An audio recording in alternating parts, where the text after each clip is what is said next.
Hi అండి. ఈవేళ ఇది పెళ్లి కార్డు. ఎక్కడ పాత వాటిల్లో ఎక్కడో దాచేసాను. పెళ్లి కార్డు అయితే మాత్రం కనపడింది.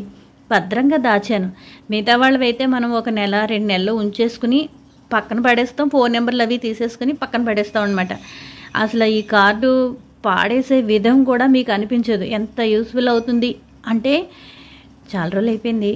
కలర్ కూడా బాగా మారిపోయింది. 4 ఇయర్స్ అయిపోయిందండి. ఎప్పుడో చూడండి 2020లో అయింది పెళ్ళి. కరోనా టైంలో అనమాట.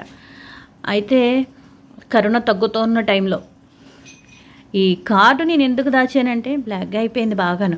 కార్డు ఇది ఒక్క 5 నిమిషాలు వాటర్లో వేసేస్తే ఇది నల్లగా ఉన్నవి ఏంటి అనుకుంటే తులసి విత్తనాలండి. ఎంత యూస్ఫుల్. అందరూ పెళ్ళైన తర్వాత కార్డు బయట మన కార్డు అయితే మనం ఉంచుకుంటాం. మిగతా వాళ్ళు ఎవరివి కూడా మనం ఉంచుకోం. ఎందుకు మనకు అవసరం లేదు కదా అని చెప్పి పెంటల మీద పడేస్తాం. అది చాలా తప్పు అని రుజువు చేయటం కోసమే ఇలాంటి కార్డు యూజ్ చేశారండి. నిజంగానే వాళ్ళు ఎవరో కాదు, మా బావగారు వాళ్ళదేనండి. కార్డు నీళ్ళలా ముంచేస్తే ఈ విత్తనాలన్నీ వచ్చేస్తాయి. ప్లస్ ఈ పేపర్ ఎలాగా ఇదైపోతుంది కదా వాటర్ తడవగా, నేను విత్తనాలన్నీ మొక్కలు వచ్చేస్తాయి అనమాట. ఇవన్నీ మొత్తం తులసి విత్తనాలేండి. ఇలా 2 కార్డులు ఇచ్చారు. ఒకటి ఆల్రెడీ అప్పుడు యూజ్ చేశాను, మళ్ళీ ఇప్పుడు ఇంకోటి అనమాట. ఇలాంటి ఆలోచన అనేది చాలా గ్రేట్ అండి.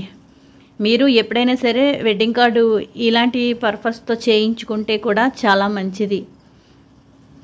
ఇలాంటి ఆలోచన వచ్చినందుకు కూడా నిజంగా హ్యాట్సప్ చెప్పచ్చండి. ఎవరికైనా ఏదైనా వస్తువు ఇచ్చామంటే పనికొచ్చే విధంగా ఉండాలి అంటూ ఉంటారు చూసారా పెద్దలు. ఇది అదే అనిపిస్తుంది నాకు. ఇన్ని రోజులైనా సరే జాగ్రత్తగా భద్రపరిచామంటే ఇది ఒక రకంగా మనకి ఉపయోగపడుతుందని కదండి.